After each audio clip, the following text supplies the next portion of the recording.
অষ্টম শ্রেণী, তোমাদের বাংলার অদ্ভুত আতিথেয়তা গল্পে যে দুইয়ের দাগের প্রশ্নগুলো আছে, 2 এবং 3-এর দাগের, আমি উত্তরগুলো তোমাদের সামনে একটু তুলে ধরছি, তোমরা একটু শুনে শুনে মুখস্থ করে নেবে। বলছে, অদ্ভুত আতিথেয়তা গল্পে কোন কোন সেনাপতি প্রসঙ্গ রয়েছে? উত্তর, অদ্ভুত আতিথেয়তা গল্পে আরব সেনাপতি ও মুর সেনাপতি প্রসঙ্গ রয়েছে। তারপরের প্রশ্নটা, তিনি এক আরব সেনাপতি পটমণ্ডপ দ্বারে উপস্থিত হইয়া আশ্রয় প্রার্থনা করলেন। উদিতাংশে তিনি বলতে কার কথা বোঝানো হয়েছে? উত্তর, তিনি বলতে এখানে যুদ্ধক্ষেত্র থেকে পলাতক অশ্বারোহী মুর সেনাপতির কথা বলা হয়েছে। তারপরে প্রশ্নটা, উভয় সেনাপতি কথোপকথন হইতে লাগিল। উভয় সেনাপতি বলতে এখানে কাদের কথা বলা হয়েছে? উত্তর, উভয় সেনাপতি বলতে এখানে আরব সেনাপতি এবং মুর সেনাপতির কথা বলা হয়েছে।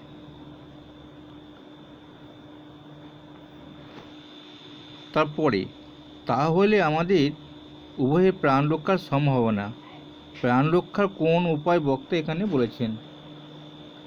উত্তর, আরব সেনাপতি মুর সেনাপতিকে অশ্বপৃষ্ঠে আরোহণ করে সূর্য ওঠার আগে বিপক্ষ শিবির ত্যাগ করে নিজের শিবিরে চলে যাওয়ার পরামর্শ দিয়েছিলেন। এক্ষেত্রে বক্তা উভয় এই উপায়ে কথা বলেছেন। বলছে, আপনি সত্বর প্রস্থান করুন। বক্তা কেন উদ্দিষ্ট ব্যক্তিকে সত্বর প্রস্থান করার কথা নির্দেশ দিলেন? উত্তর, সূর্যোদয়ের পর মুর সেনাপতি বিপক্ষ শিবির ত্যাগ করা মাত্র আরব সেনাপতি তার পিতার হত্যাকারী মুর সেনাপতিকে হত্যা করতে সচেষ্ট হবেন বলে। প্রশ্ন উদ্ধৃত অংশে বক্তা আরব সেনাপতি উদ্দিষ্ট ব্যক্তিকে সত্বর প্রস্থান করার নির্দেশ দিয়েছিলেন।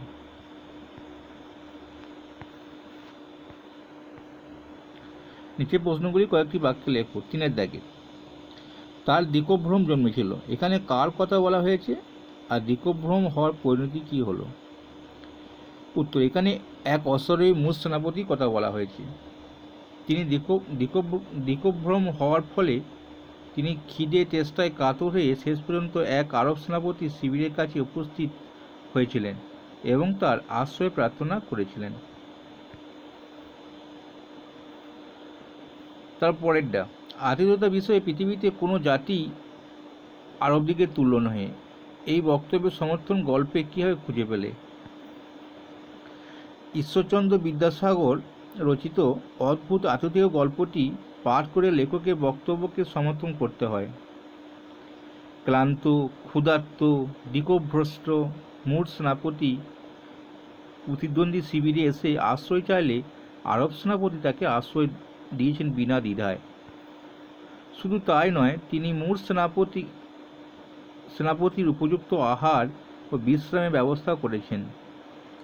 এমনকি সেই আশ্রিত ব্যক্তি তার হত্যাকারী সে কথা জানার পরও আরব সেনাপতি তাকে যথাযথ অতিথির মর্যাদা দিয়েছেন এবং নিরাপদে তারই দেওয়া অশ্বপৃষ্ঠে চড়িয়ে দ্রুত তার শিবির ত্যাগ করতে বলেছেন।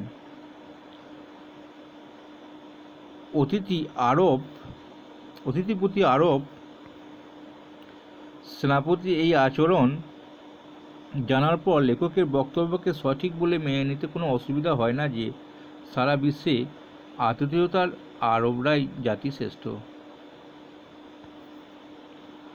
সহসা আরব সেনাপতির মুখ বিবর্ণ হয়ে গেল। আরব সেনাপতি হঠাৎ মুখ বিবর্ণ হওয়ার কারণ কি? মুর সেনাপতির সঙ্গে কথোপকথনের সময় নিজেদের ও পূর্বপুরুষদের সংগ্রামে বীরত্বের কাহিনী বর্ণনা করতে গিয়ে আরব সেনাপতি জেনেছিলেন যে ওই মুর সেনাপতি তার বাবার মৃত্যুর কারণ, অথচ সেই পিতৃহন্তাকেই তিনি আশ্রয় দিয়েছেন। একথা ভেবে তার মুখ বিবর্ণ হয়ে গিয়েছিল।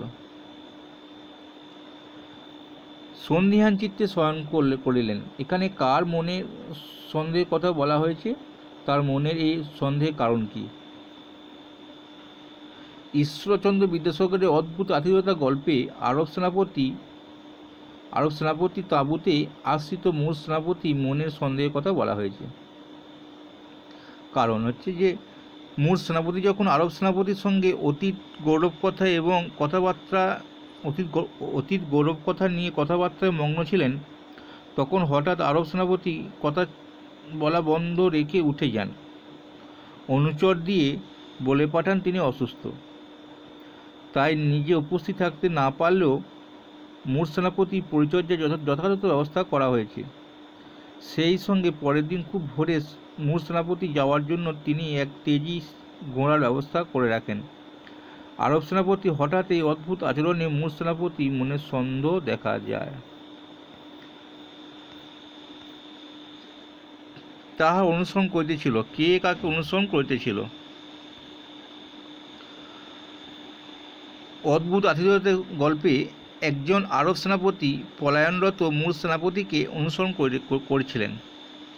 আরব সেনাপতি জানতে পেরেছিলেন যে তার অতিথি মূল সেনাপতি তার পিতার হত্যাকারী। কিন্তু অতিথি অনিষ্ট করা বা আরবদের কাছে খুব হীন কাজ। তাই মূল সেনাপতি যখন আরব সেনাপতির কাছে বিদায় নিয়ে নিজের শিবিরে যাচ্ছিলেন, তখন পিতার হত্যার প্রতিশোধ নেওয়ার জন্য আরব সেনাপতি মূল সেনাপতিকে অনুসরণ করেছিলেন। প্রসঙ্গ উল্লেখ করে তাৎপর্য বিশ্লেষণ করো। যাহাতে আপনি সত্র প্রস্থান করতে পারেন, তদ্বিষয়ে যথাযথ আনুকূল্য করিব। এটা 4 দাগের প্রশ্নটা। উদ্ধৃত অংশটি ঈশ্বরচন্দ্র বিদ্যাসাগর রচিত অদ্ভুত আতিথেয়তা নামক গল্প থেকে নেওয়া হয়েছে। আরব জাতির সঙ্গে যুদ্ধে পরাস্ত প্রাণ ভয়ে পলায়ন এক মূঢ় সেনাপতি ক্লান্ত দিগভ্রষ্ট হয়ে আরব সেনাপতি তাঁবুতে আশ্রয় নিয়েছিল। আরব সেনাপতি তার আহার এবং বিশ্রামে যথাযথ ব্যবস্থা করে। তার পরিচর্যা কোনো ত্রুটি রাখেনি। উভয়ে আলাপ আচরণে চলাকালীন আরব সেনাপতি জানতে পারেন যে মূল সেনাপতির নির্দেশেই তার পিতার মৃত্যু হয়েছে। তখনই তিনি পিতৃ হত্যা প্রতিশোধ নিতে চাইলে অতিথি অনিষ্ট করা আরবদের ধর্মবিরুদ্ধ কাজ। চাইলেও তিনি ভেবেছিলেন যে অতিথি অনিষ্ট করা আরবদের ধর্মবিরুদ্ধ কাজ। তাই মনে ক্ষোভ থাকা সত্ত্বেও আরব সেনাপতি মূল সেনাপতির সেবা করেছেন। শুধু তাই নয়, তার নিরাপদে নিজের শিবিরে ফেরাবার ব্যবস্থা করেছিলেন। এই প্রসঙ্গে প্রশ্ন উত্তর কথাগুলি আর কি, যেগুলো প্রশ্নে লেখা আছে, কথাগুলি বলা হয়েছে। অংশটিতে আরব জাতি আতিথেয়তার চূড়ান্ত নিদর্শন রয়েছে। অতি বড় শত্রুকে যে তারা আতিথ্যের সেবা দিতে জানে, সে কথাই এখানে লেখক বলেছেন। যাক, এখানেই শেষ হলো। গুরুত্বপূর্ণ প্রশ্নগুলো আমি একটু তুলে ধরলাম। ভালো লাগলে অবশ্যই লাইক করবে।